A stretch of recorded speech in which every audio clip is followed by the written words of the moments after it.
Cabinet this afternoon. Can I welcome anybody who may be watching or in the future be watching us on YouTube? Welcome. First of all, can I ask my colleagues here today to introduce themselves? Firstly, I'm Peter Fox, Leader of the Council. Phil Murphy, Cabinet Member for Resources. Richard John, Cabinet Member for Children and Young People. Brian Jones, Cabinet Member for County Operations. Sarah Jones, Cabinet Member for Social Justice and Community Development. Councillor Penny Jones, Cabinet Member for Social Services, Safeguarding and Public Health. Okay, can I invite opposition leaders as well, please? Councillor Dimitri Petruni, Leader of the Labour Group. Councillor Debbie Blakeborough, standing in for the Leader. Okay, thank you very much. Obviously, we're joined by several officers. Welcome to you also, and perhaps you could introduce yourselves if you are asked to contribute to the meeting. So welcome everybody. We do have a couple of apologies today. Apologies from Bob Greenland and Councillor Paul Jordan on leave today. Any other apologies? I haven't heard from Linda. Have we anything from Linda? No. Okay. So let's move on to item 2, declarations of interest. Anybody have any interest at this point, or any members in the no?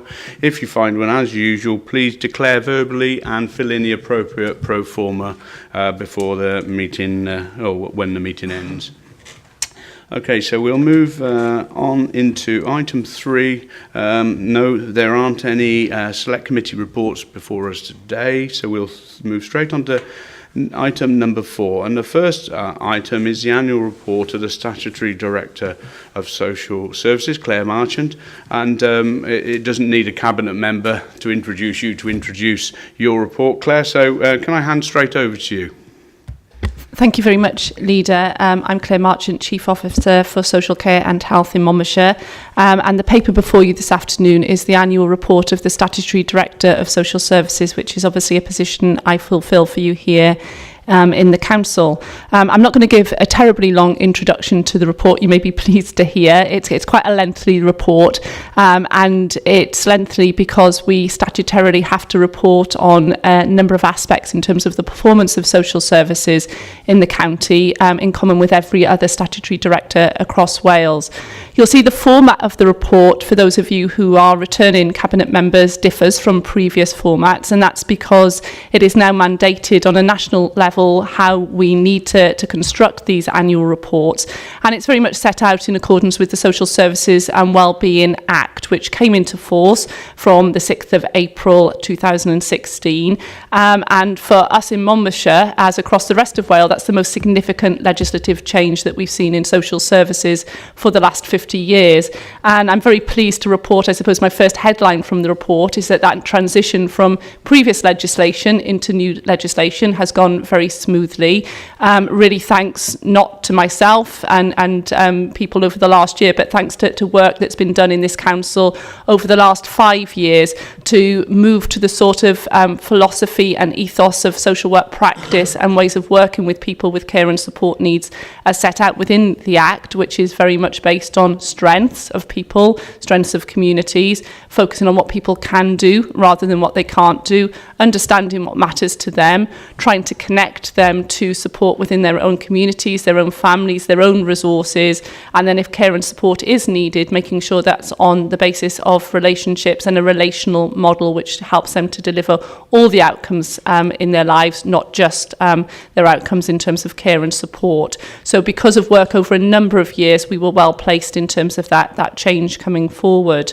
What the report tries to do across the piece in reporting our performance against the Act is to highlight where we're doing well and obviously set out analysis of where we need to improve and do better. And that's very much informed by evidence, both that quantitative evidence that we have and what people are telling us. And I think one of the enhancements for the report this year compared to previous years is we reflect quite a lot of the survey that has been done of both adults and children and carers who come into contact with us and are able to reflect what they're saying to us about their experiences of us as well. I guess, again, at a headline level, adult services in this county continues to be well placed in terms of delivery against the Act.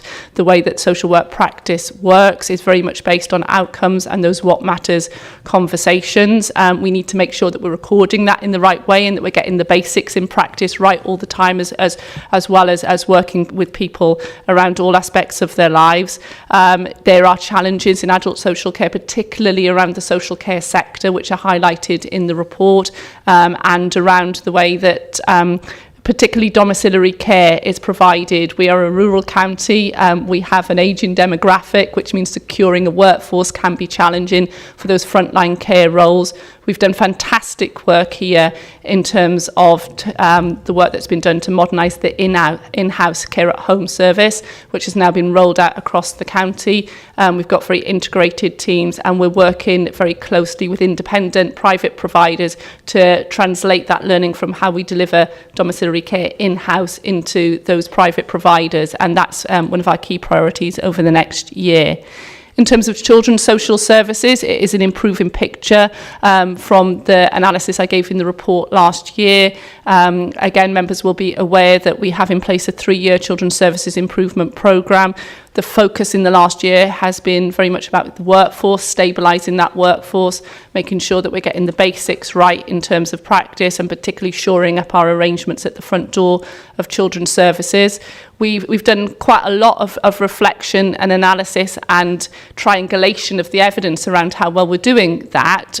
We've engaged with stakeholders. We've had another independent analysis from the Institute of Public Care, who've looked at 50 case files in quite a lot of depth to support us in saying how we're doing.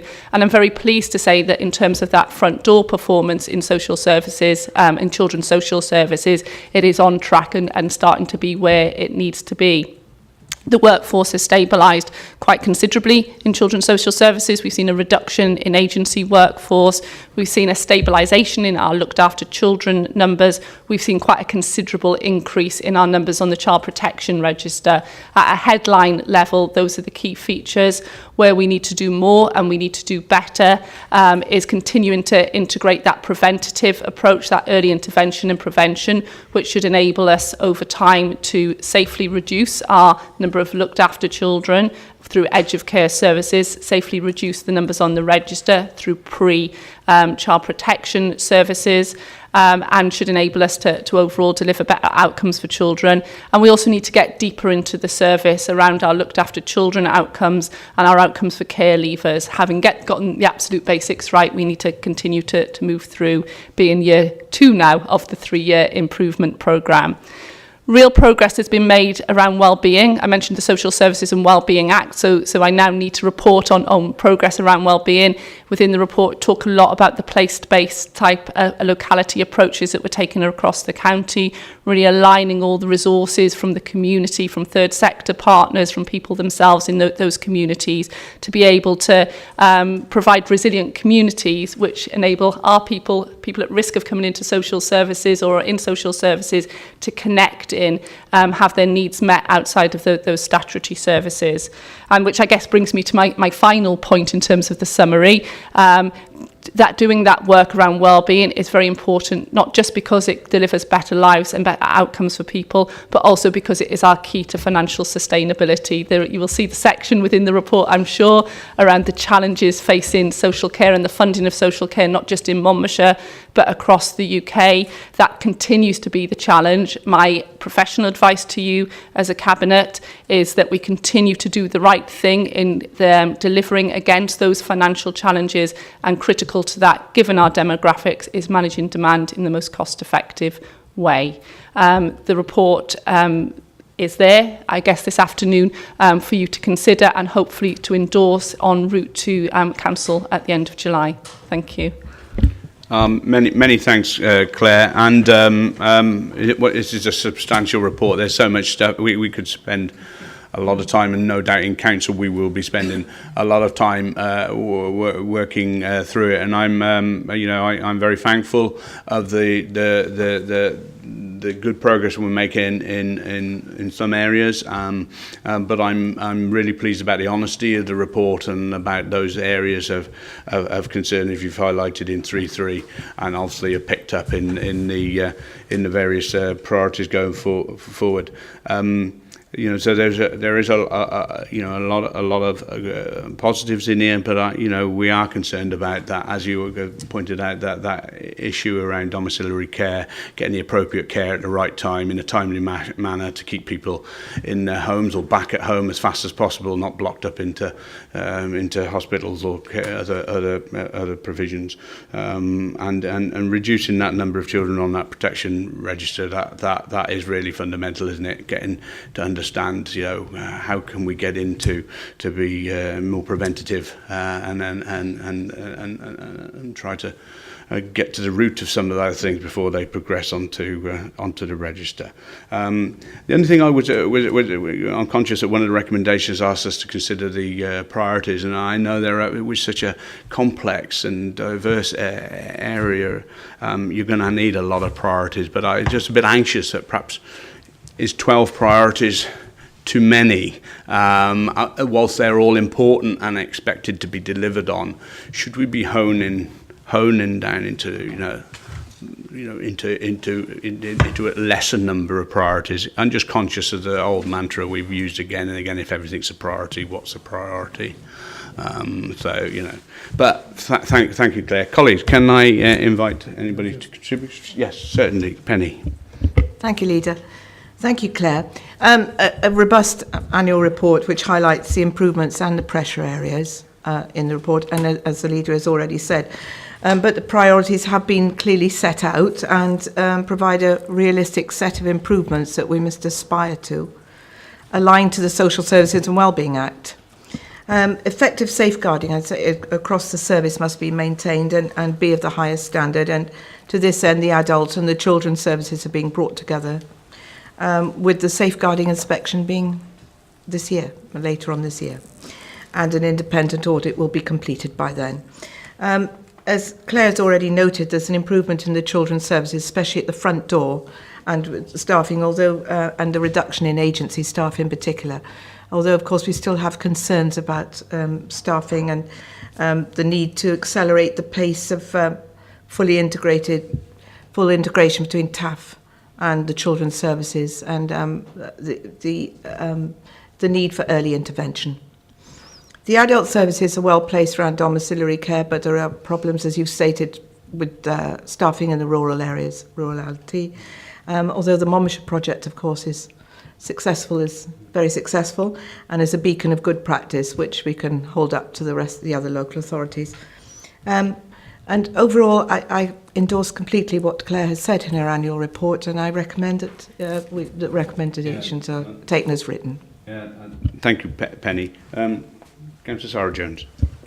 Yeah, just very briefly for me, and it's purely with my cabinet portfolio hat on now here. It's just ensuring that from page 42 onwards, so when we're looking ahead, the priorities for improving, that we do actually weave in the social justice element. Now, don't get me wrong, I totally know that that's part, and it's on your radar through the conversations that we've had, but I think there's a really clear role in terms of that addressing inequalities around the preventative piece, around the building the resilient communities, and particularly around that sort of well-being, place-based approach. So if we could just link in social justice into that, it gives us more of a mandate when we go forward with our strategy, I suppose, in September onwards. So just a recommendation.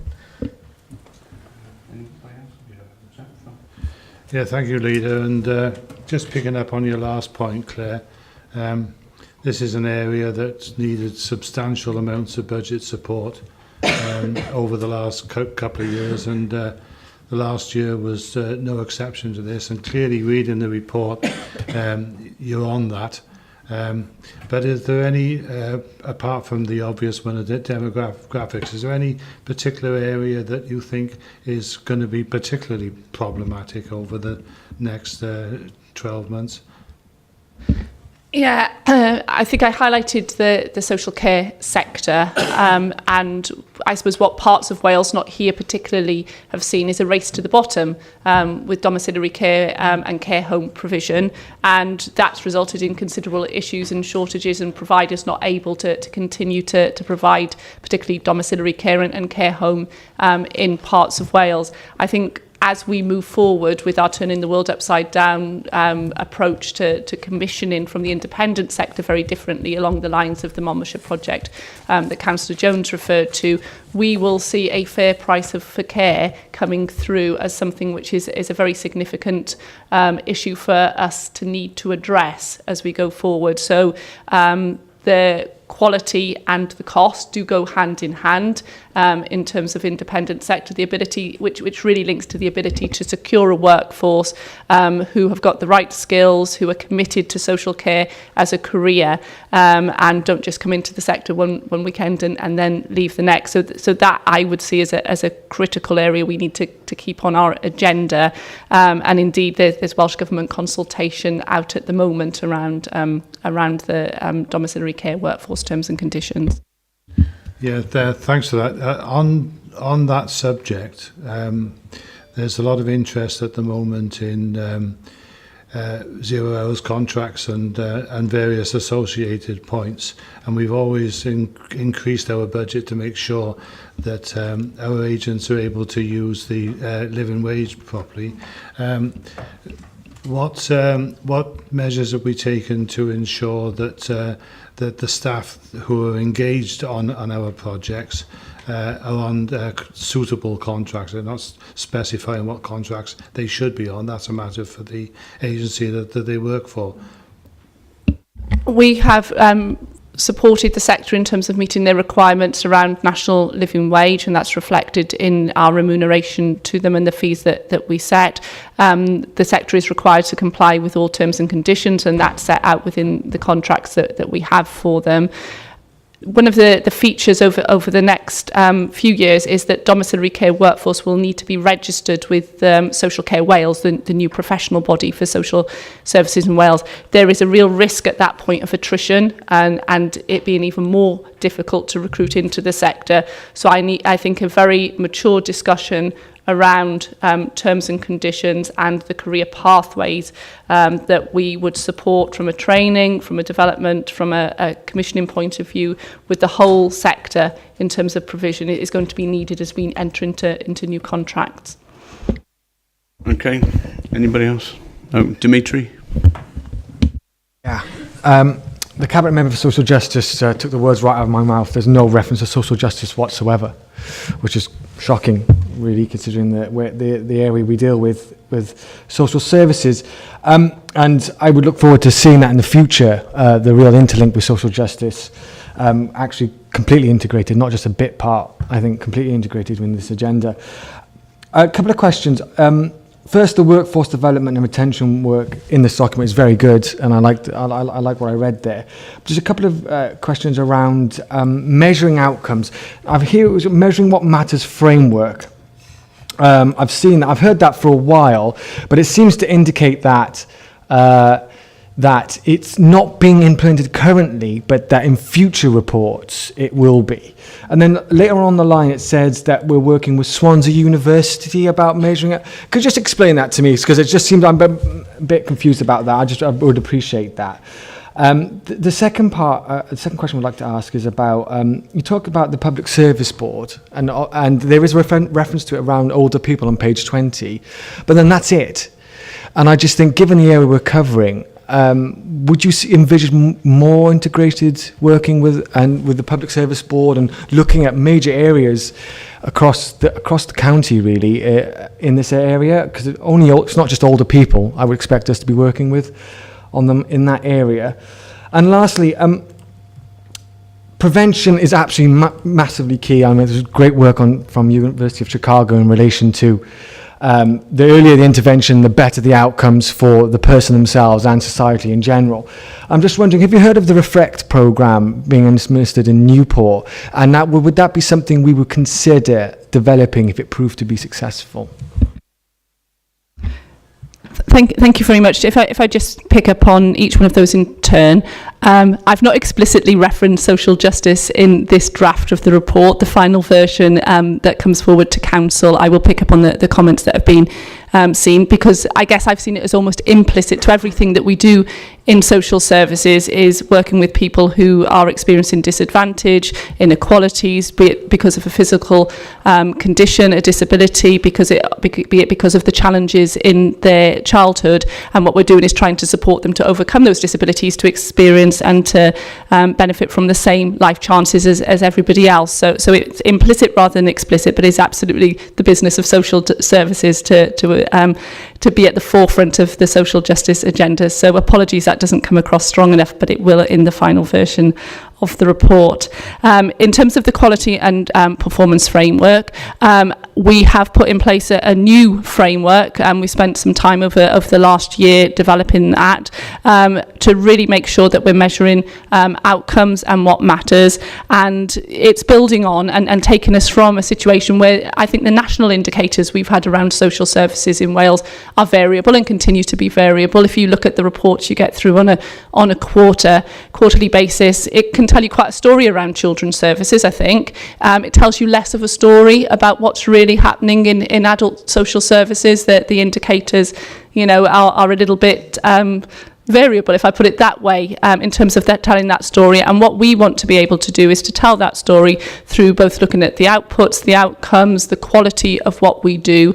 And one of the things that you'll start seeing coming forward into Selects on a 6-monthly basis are reports from the 2 heads of service, which really tell the story from all those aspects around their service area, which is something new and hopefully will add to what we've already seen around the national measures.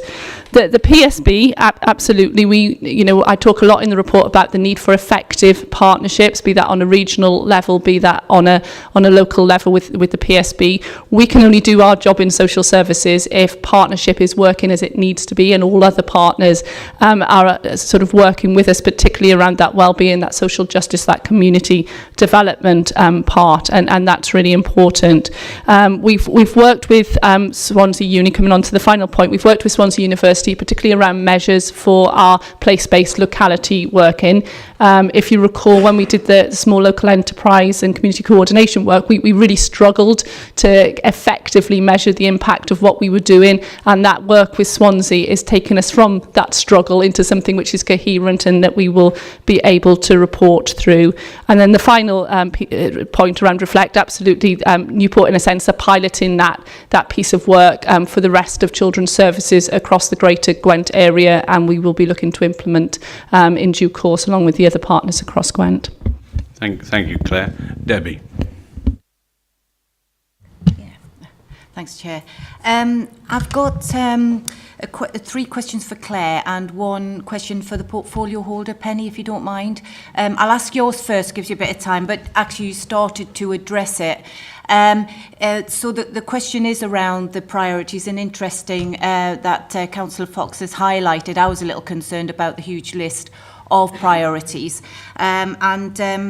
Whilst Claire has to know the detail and has to deliver as a portfolio holder, obviously we know that the role is around kind of monitoring, scrutinising and supporting. So the question to you is around, from reading the report and taking into account the risks and the concerns and the areas for development improvement, what would your priorities be over the next 5 years that you want to, keep a magnifying glass over? And is there anything in the next 12 months that you see as urgent that you really want, you really want to kind of focus on? I'll ask Claire the other 3 and then come back and give you a bit of time. My questions, Claire, is a little bit more detail, I suppose, and it's around the resources and the staffing, because obviously the service is the staffing. On page 16, there is something there about giving feedback on the progress towards a permanent workforce. This is just ongoing. Every year this comes up, and we're spending money on agency staff, which isn't, it's not necessarily effective or efficient. And 50% is there. Could you give me a little bit more information? How many agency staff do we have at the moment? How many full-time and part-time posts are as yet unfilled, just so I know where the gap is? And then domiciliary care. I would say that the culture with Monmouthshire is definitely people-centred.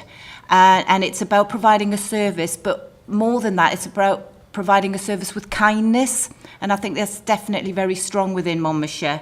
When you're looking at domiciliary care and the care staff who visit the home, there's been an awful lot of stuff in the media where people are really just paid for that face-to-face job. They go in there, 10 minutes, do the job and leave. And if there's an emergency or a need to just sit down and talk to somebody, then that's not catered for in their caseload. So I'd like some information around how you support workers to manage their caseload. In terms of being competitive in terms of employment and salaries, does that include travelling time? Because obviously rurality is an issue, and how that is taken into that. So a little bit more around that. And then I suppose you probably have sort of answered this, but interestingly, you were talking about the outputs and the outcomes, and that we are looking to measure what matters to the residents.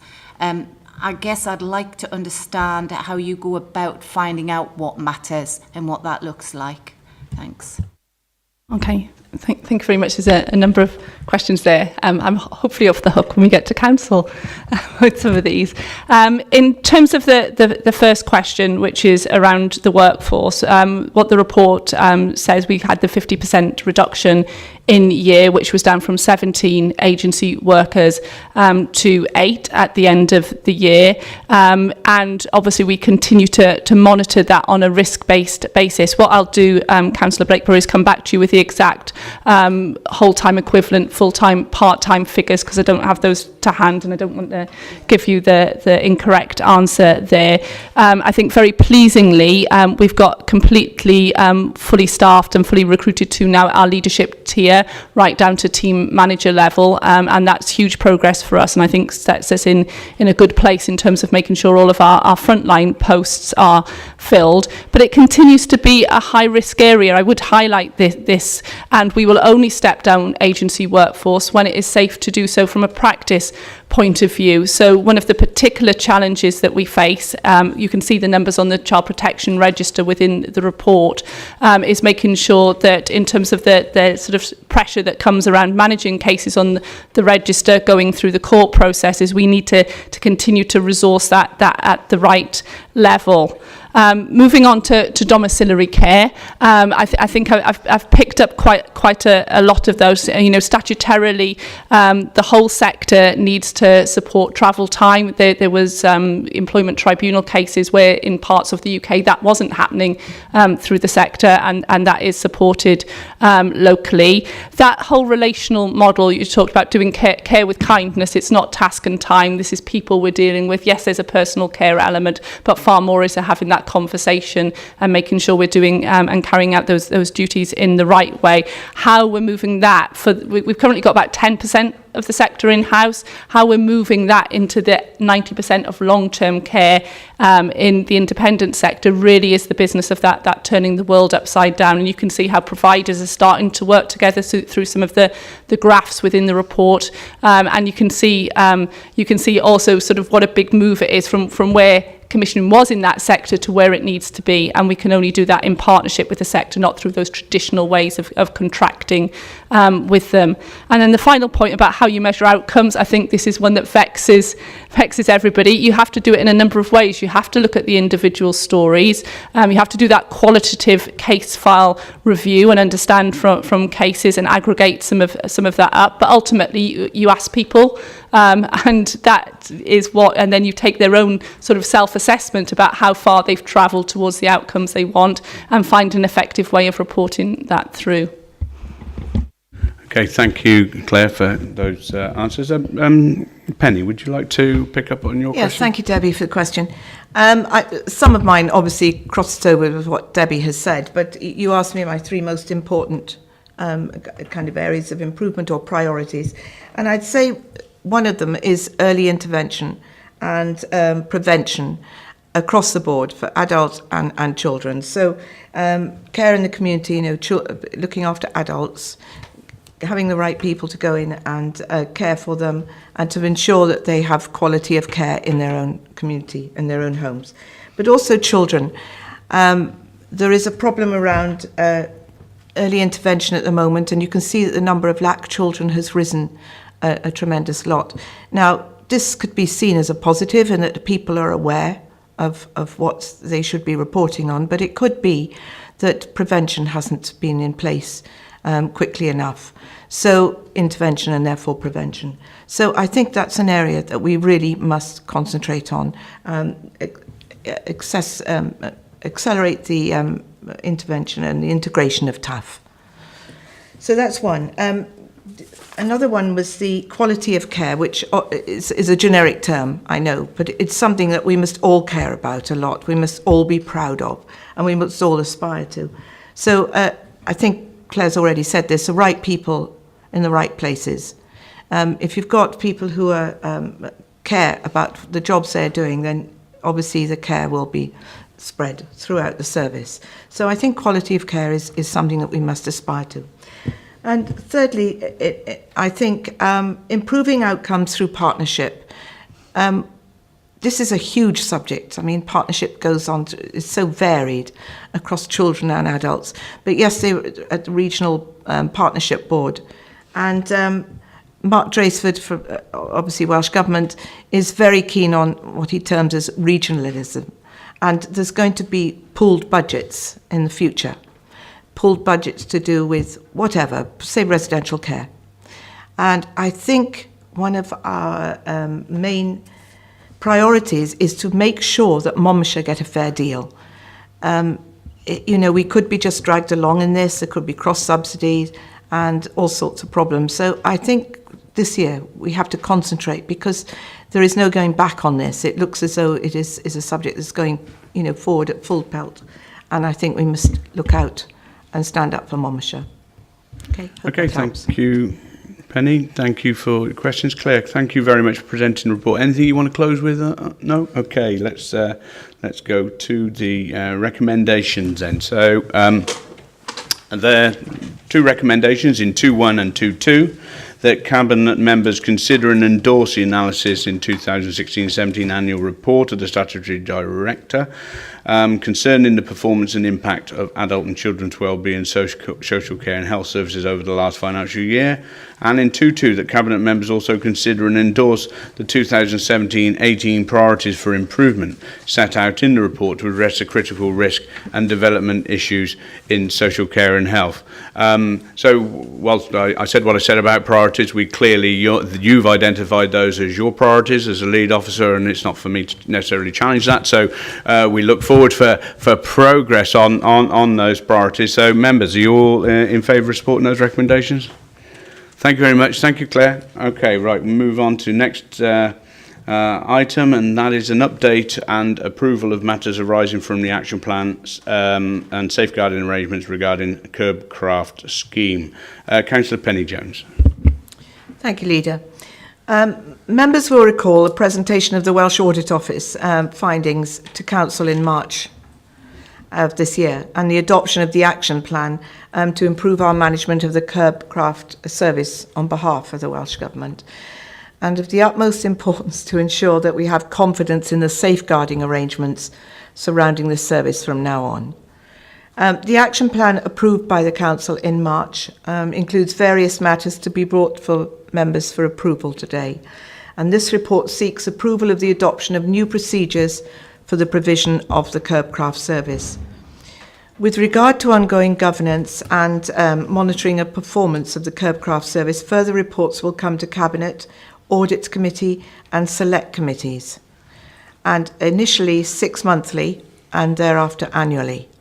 So we will be able to monitor the progress. The report has been to both Strong Communities, CYP and CYP Select Committees, and no adverse comments were received in any of the selects.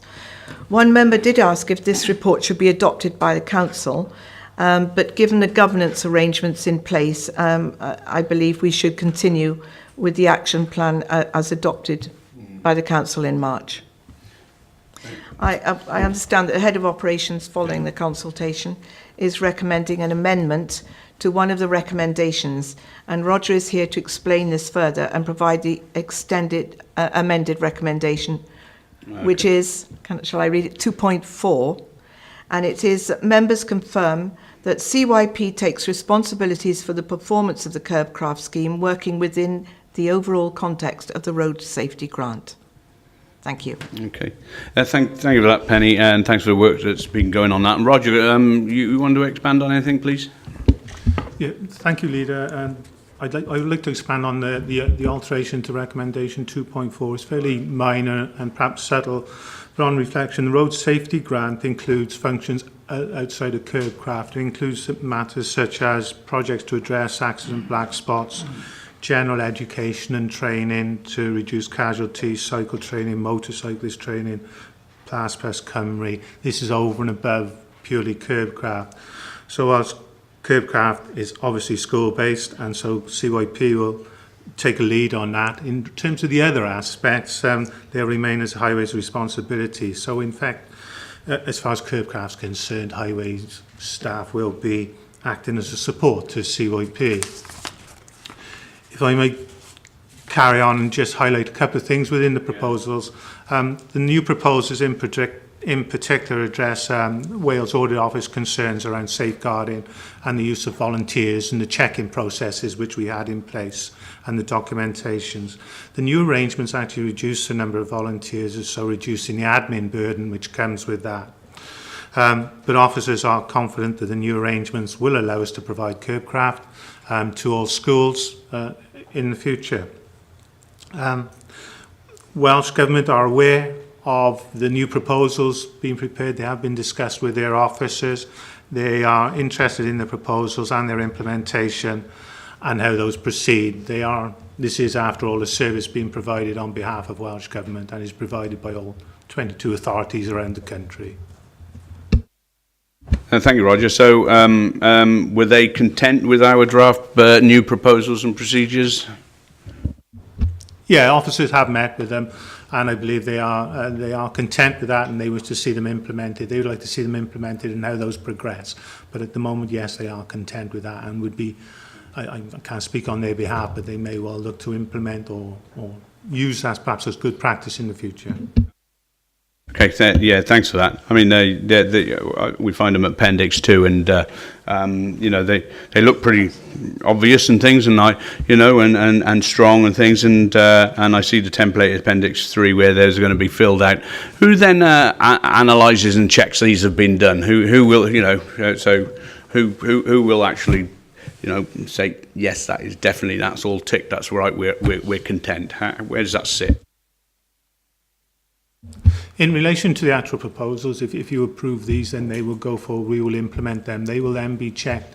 We will be coming back to yourselves as Cabinet to give you an update on these proposals and how they perform. In terms of how Monmouthshire performs in relation to providing Curbcraft and road safety grant, we provide quarterly reports to Welsh Government on our progress in these matters. We will now also, as part of the action plan, be providing reports initially 6 monthly, but eventually annually, to Cabinet and to select committees and audit committees in terms of performance in these areas. Yeah, I'm pleased about that. I was thinking more operational when we're actually filling out these reports and making sure they're happening. So obviously a certain line manager will be designated to make sure these have been filled in, I would have thought, and I would have thought then the safeguarding working group would want to oversee and make sure that that is happening and in a consistent manner right across the authority. I expect that's common sense. Hopefully that's expressed in the actual procedures, but yeah, the officers who carry out Curbcraft and the road safety officers will be providing feedback on that information. That will go to our CYP colleagues for them to monitor as well, so as we have confidence in that these things are being put in place. Okay. Colleagues, anybody wish to add anything? No? Oh, okay. Yeah. Been to select? Will.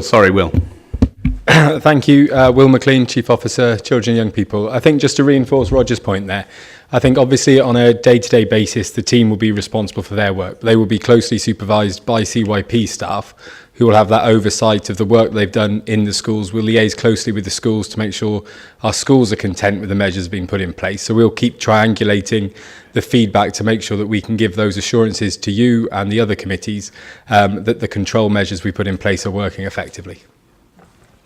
And the safeguarding group, Paul, are you still chairing that, or Claire's chairing that now? Yeah, I chaired it for the first 12 months of its existence. Claire appropriately now has taken the chair, given that Claire holds the statutory role for safeguarding for the whole organisation. Yeah.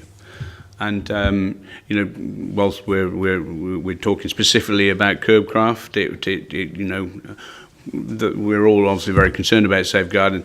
You know, we're obviously trawling the organisation to make sure there's no other areas with any other which could be, you know, similarly, you know, could have been, you know, not the best practice. And that, you know, are we confident that we're covering the whole organisation well? Yeah, I think this where the rollout of the safes that we talked about when we brought the safeguarding policy through is such a critical element. So the safes need to be completed by every service area across the council by the end of July, and then we'll have each individual's baseline assessment of where they are, and that will enable us from a safeguarding quality assurance unit to go in and to triangulate what they're saying, if necessary, to bring internal audit in if anything is indicated that would benefit from that approach. And overall, those safes will be overseen by the whole authority safeguarding group. So I think actually we're in a far stronger position now, having rolled out the safes right across, than we were prior to that. Thanks for that. Okay, Dimitri. Thank you. I would like to focus I'll ask like a macro question rather than micro question around Curbcraft. And I went back to the original WAO report, and it's worth reflecting on item 6 of that report, bullet point 2. The council has failed to act in a timely, responsible manner to improve safeguarding arrangements for the Curbcraft scheme, and has provided inconsistent, partial and misleading information to auditors, which is deeply troubling as an opposition leader and all councillors. And I sound sceptical, because when we had the Estin report about safeguarding and it raised safeguarding concerns, we had a group, Councillor Blakeborough and I attended it. We were assured that new arrangements are in place, that this would never happen again. Safeguarding was top of the agenda, is being rolled out to the whole authority, all officers knew. We were told, we were assured, and I accepted that. And I thought we had upped our game, and then this happens. And you're just like, you know, you say you're confident, but are we not going to have something like this in 2-3 years' time, where members weren't told, Cabinet wasn't told, no one seems to know, and we have to rely on the WAO to tell us that we've completely let down our children in this area? Well, thank you for those comments, Dimitri. Anybody wish to respond from an officer's perspective? I'm sure a couple of you will. I'm happy to respond. I think safeguarding, the job is never done. That's the starting point. If we ever think we're there, then that's when we're complacent and we've taken our eye off the ball.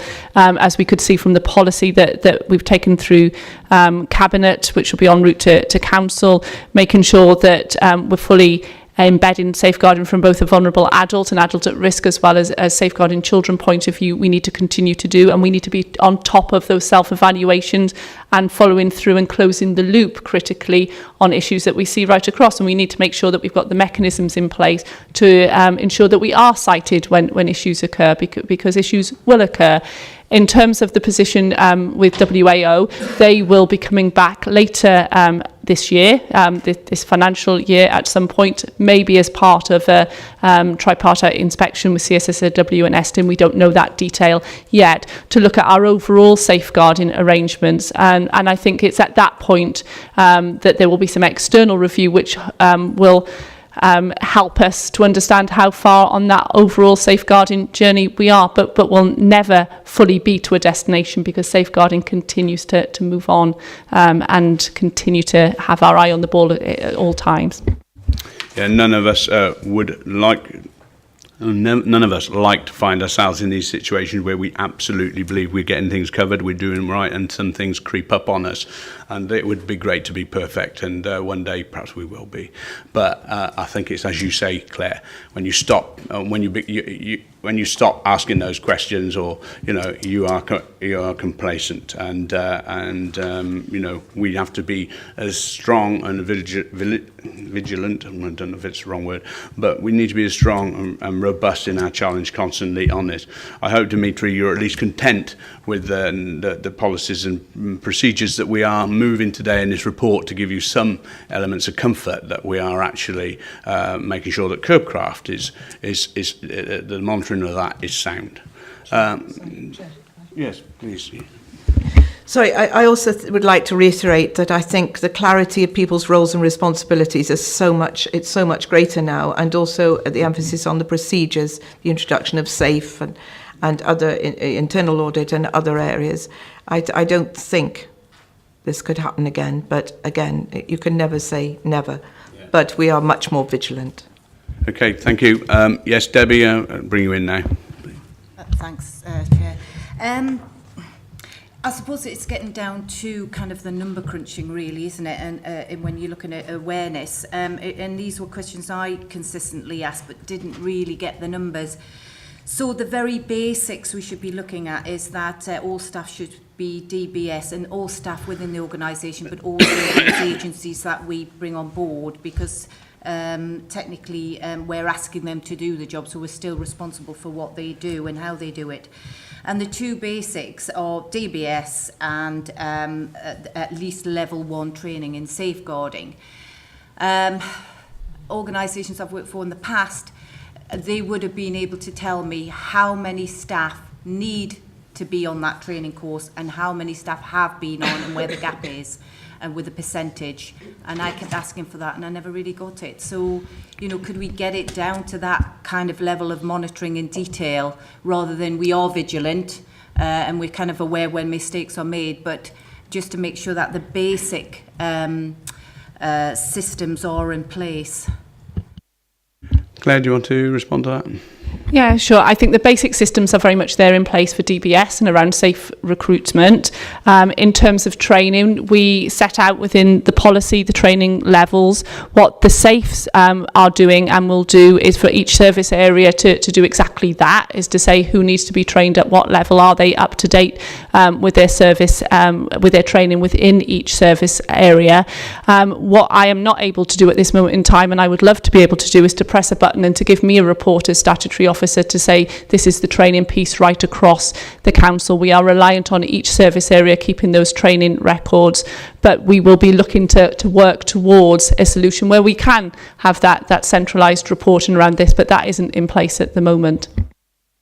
Yeah, thank you, Claire. And there's a responsibility on members to also take part in the safeguarding training when it's provided, and likewise similar linked to corporate parenting as well. I note that hardly any members, or very few members, attended the corporate parenting yesterday, and that message can go out. It's important that members take their roles very seriously in these regards as well, and there will be further training on certainly corporate parenting, but also safeguarding training will be arranged, and I expect members to attend that as expected.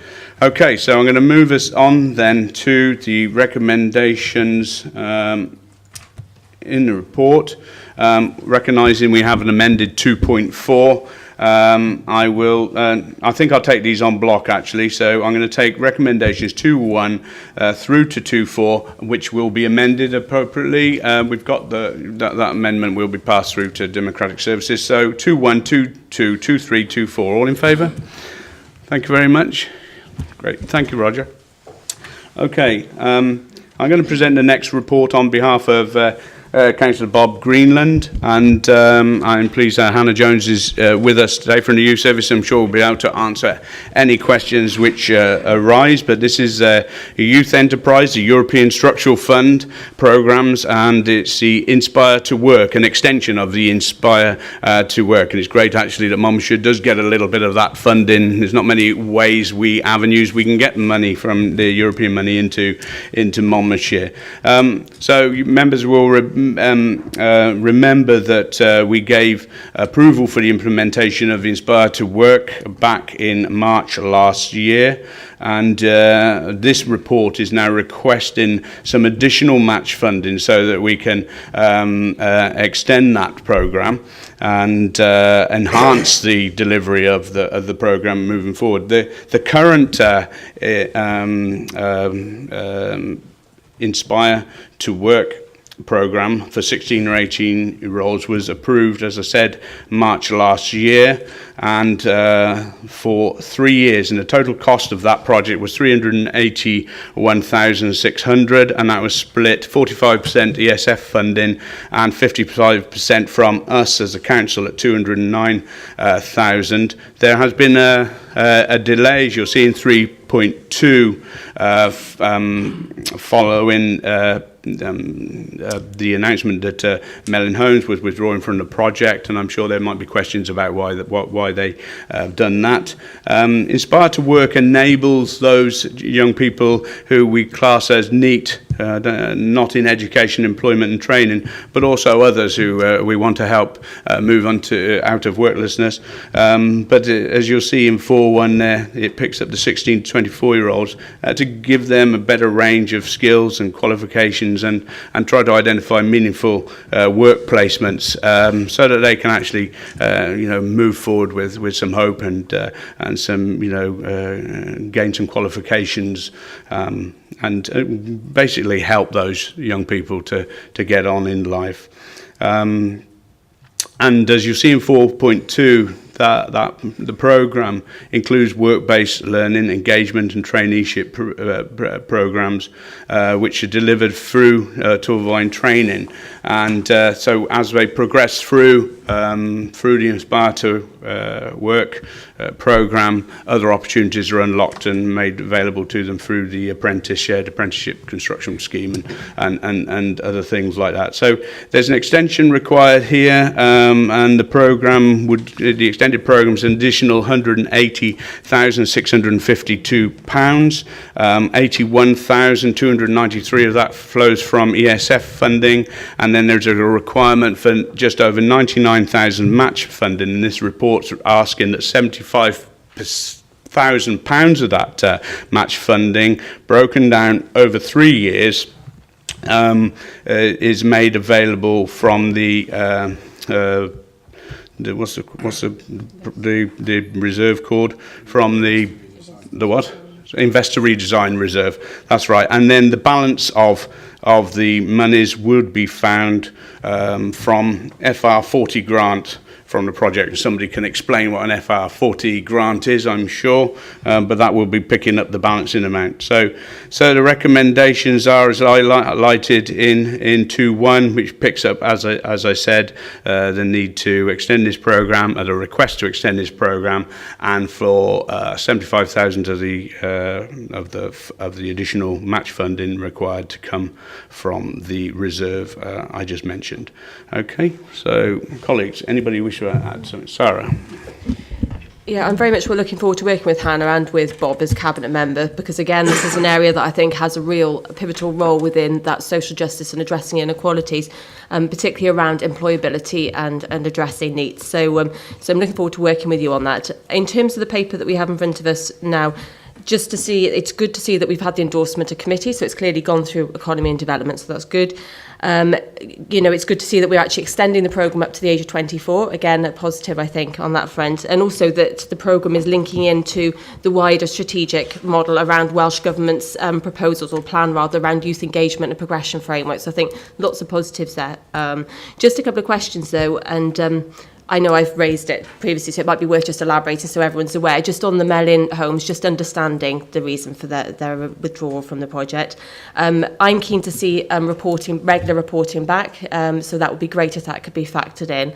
And also finally, just maybe if you wouldn't mind elaborating a bit more on the measurement tools, what does success look like? And again, I know you've got the table in there, but perhaps how we'll measure success around this programme, because clearly it's a key part of our work. Hannah, would you like to have a stab at those? Thank you. My name is Hannah Jones, Youth Enterprise Manager. In terms of the first part of your question, Zara, unfortunately you see from the paper that the project was delayed. It was out of our hands because it is with the European Funding Office. So we were at a point when we were to go live that Mellin had existing programmes in place, the Active Inclusion Fund, for tenants, which is 16 plus, and they were in a position to take up the offer with this project. I think with the delay and their current delivery, it just wasn't feasible. Picking up on your other point, yes, I've already spoken to Bob. I think it's important we come back and report our progress on the project, and then whether we have set performance measures around education and employment. That is our success in us drawing down the funding. It's very much an outcome-based project. So I hope those answer your questions. Just briefly to come back on the men, I think it's turning that into a positive as well, because I know they're going to work with us as a partner, maybe not in terms of the actual implementation, but in terms of how they can come and support us in this, and also to look at it as a positive, because it also lifts that restriction on the age range, so we can actually progress this up to the age of 24, so a positive. Sorry, can I just come back in? Hannah. Yeah, Mellin are more than happy to support with work placements and support with some shared training. We're also looking at a grant from Welsh Government around employment for over 25s, which we're working up at the moment, so there'll be synergies with this proposal.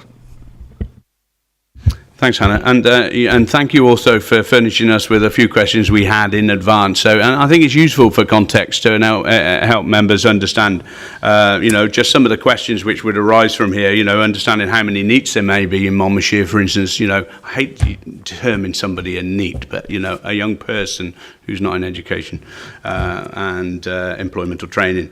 But we have 60 in Monmouthshire at the moment. Is that it's fluid, obviously? Thank you, Chair. Yeah, we continuously monitor our NEET figures with Careers Wales, and they can fluctuate depending on the time and year and circumstances. So at present it is 60. Yeah. It's quite a significant number of young people we need to help, and so I was pleased to note that the money, because originally we weren't quite sure, was all this money being spent in Monmouthshire? Was this for Monmouthshire young people, or were we subsidising something outside of the county? And thanks for making it very clear that this is Monmouthshire focused money, and that's really important, because we've got a lot of young people who need a lot of help heading in the right direction, and we can really do some good with this. But I was a little anxious because the report originally didn't sort of give that clarity. So, but thanks for that. Yep, please come in. It is a regional project with Newport and other local authorities, including Cardiff and the Vale. But I know questions are raised when we made reference to Torvine training. We, as Youth Enterprise, subcontract to Torvine training. We have the contract in Monmouthshire for engagement and traineeships. We have the majority of the contract, which is for Monmouthshire residents. So we can be clear then that the money, the 209,000 we put in originally, and now the additional, it'll be 19,000, that money all goes to address the needs of Monmouthshire young people. We're not cross-subsidising any other part of the project? Yes, you are correct. When we kind of looked at this question, deliberated, we have young people who live outside the county where we are the corporate parent, and we are supporting those young people in neighbouring authorities through the project. And that's absolutely how it should be. So, yeah, no, thanks for clarity on that. And I thought it was just useful to just air that out here so everybody's clear and people can be clear at home as well. So, colleagues, anybody wish to add anything? No, anything further? No, Dimitri. Yes, just to say, fully support this proposal completely. And you answered many questions there asked by the Cabinet member. Two things, actually. First one is, this is more onto the Cabinet, it's clear again, I know it's early days for the social justice portfolio, but this shouldn't be under Councillor Greenland's remit. It's up to the Cabinet, obviously, but that, in my view, given the social justice nature of the programme itself, it should be under the Cabinet Member for Social Justice, but obviously it's up to the Cabinet themselves and the Conservative group. And the second question is about the project. I appreciate your answer about outcomes, but it's not contained in the report. So could we have a look at the outcomes so everyone could be clear on what the outcomes are and whether you've hit them or not, which is building on the Cabinet Member's question. And secondly, I know we've looked after children pathways, which is where looked after children hit 16 and then they go into the big bad wide world. Do we sort of really focus on those children coming out and those looking for pathways and then linking them to this project? Because I notice that only 10% of them in Monmouthshire is getting a qualification A to G at a GCSE or GAMVQ level, and our pathways has dropped dramatically, dropped to 83% from 100% last year. And I'm just wondering, is there a particular link between the two, between this project and saying, there's these children, we need to put them on the pathways for looked after. We know they are, we know what they want, we know what they require, we know the support they need. And this is a programme we're developing in Monmouthshire money. And are we just making that connection? Okay, thank you for your question. Yes, we are making that connection. Within the project, we have a criteria for vulnerable 16 to 24-year-olds, where we're quite working closely with Claire's team and in targeting care leavers. We've had some referrals already for the project for care leavers, and our pre-16 project, Inspire to Achieve, picks up those pupils at Key Stage 3 and 4. So there is a seamless process, and we are continuing to monitor and ensuring those opportunities available. Thank you, Hannah. And as for your point about, I can't keep piling everything on our great Cabinet Member for Social Justice as much as you would like to do, Dimitri, but there's a responsibility on all Cabinet Members, because social justice will touch all of our portfolios. There's responsibility of all of us in the Council, and and I'm very happy that Youth Service sits under Bob, and it fits well with the structures we've built. But there is a relationship between all Cabinet Members across fertility. It's not, we've moved on from the traditional authorities, as you're probably familiar with, and there is a working together on the social justice agenda. Okay, Debbie. Thanks. Well, first of all, this report did come through, as Sarah Jones highlighted, came through Economy and Development, and I'm on that committee, so we were very comfortable. We asked many questions, spotlight, and we came away feeling that extra investment is absolutely worthwhile. And again, Sarah Jones already highlighted, particularly raising it to 24. And there are some easy measurements in terms of numbers, but then there was very clear it's outcome based.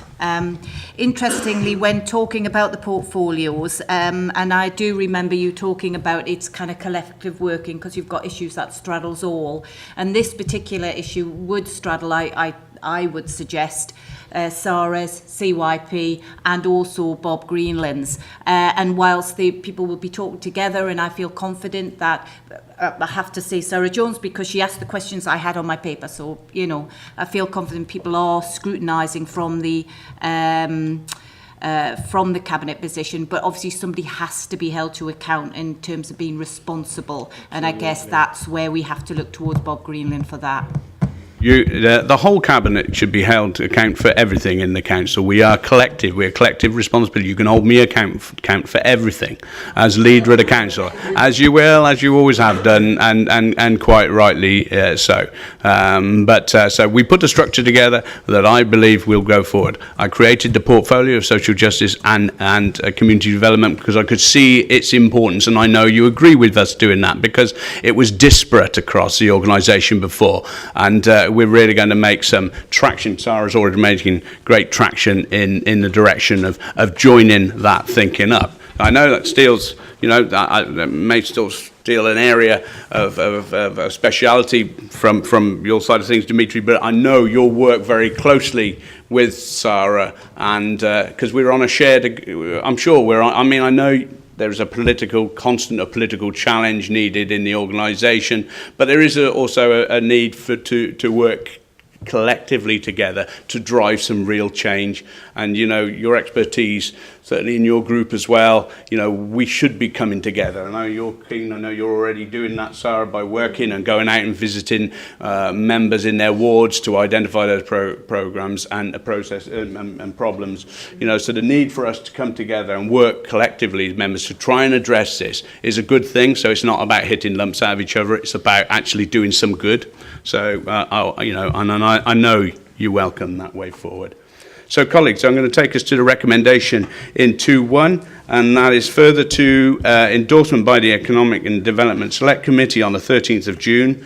A Cabinet decision is sought to approve the release of additional match funding from the Investor Redesign Reserve for the next 3 years to January 2020, enabling support for an additional 120 participants across an extended 18 to 24 age range. The funding will enable the extension of the existing team to include an employability officer and administrative apprenticeship opportunity, both of which will be fixed-term contracts until the end of the project. The employability officer's duties will be extended to other programs across additional funding streams on a timesheet basis. Okay, all in favour of that recommendation? Yeah, thank you very much. Hannah, thanks very much for bringing a report to us, and you know, good luck. It's good work. It's doing some good things. So thank you. Okay, I'm going to take us on to the last report very quickly. It's for Cabinet to make appointments to a few items on the outside bodies list, which we would have saw at Council. They're on page 99 of the report, and I'll run through those four one by one. First of all, I'll start with saying 3 is no longer. So 3 can be scrapped. There is no Wales Purchasing Consortium now. But first, Gwent Joint Records. Councillor Doug Edwards is clearly no longer a member, but I assume that Councillor Jim Higginson wants to continue, and so I'll be adding Councillor Sheila Woodhouse to that role. Gwent Joint Cremation Committee, as is there. That's Councillor Brian Jones being the Cabinet member, and Councillor Kevin Williams. They've been serving on it to date. Thank them for their work on our behalf there. And Project Worth Joint Committee, as is Councillor Brian Jones and Councillor Phil Murphy. And the recommendation then is there that Cabinet make appointments to the outside bodies joint committees set out in the attached schedule. So we all in favour of that? Thank you very much, and thank you very much for your attendance, everyone. That brings the meeting to an end.